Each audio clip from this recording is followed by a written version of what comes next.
હાય.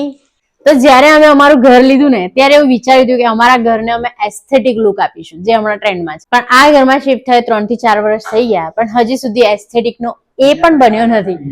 અને એમ પણ ઘરમાં નાના બેબીઝ હોય ને ત્યાં કશું એસ્થેટિક થાય નહીં. આ તમે બેકગ્રાઉન્ડમાં જુઓ છો, જ્યાં ત્યાં બસ બધા ટોયઝ મૂકી દીધા છે.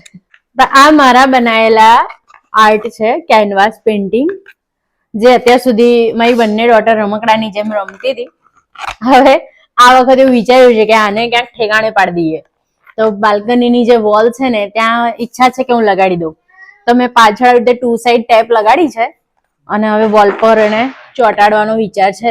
જોઈએ કેવું લાગે છે. ચલો, તો સૌથી પહેલા તો આ મોટું કેનવાસ છે તો એને વિચારું છું કે અહીંયા વચ્ચે રાખી લઉં આ રીતે, અને પછી એની આજુબાજુ આવી રીતે આ જે નાના નાના કેનવાસ છે ને એને આજુબાજુ ગોઠવું છું. બરાબર ને? આટલે લગાડું છું એટલે હજી એક આવશે ને. પછી આ વાળાને અહીંયા લગાડીએ, આને અહીંયા લગાડીએ. ઓકે,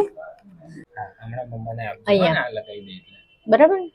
હા, ઓકે, અહીંયા બરાબર છે. ઓકે લાગે છે? હા, થેન્ક યુ. રણવી પણ મને આપે છે, હેલ્પ કરે છે હા મમ્માની.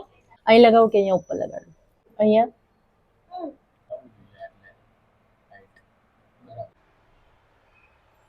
ઓકે,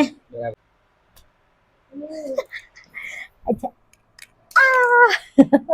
તો ફાઇનલી આને ઠેકાણે પાડી દીધા છે. અહીંયા તો ટકશે, અહીંયા કોઈ અડવાનું નથી.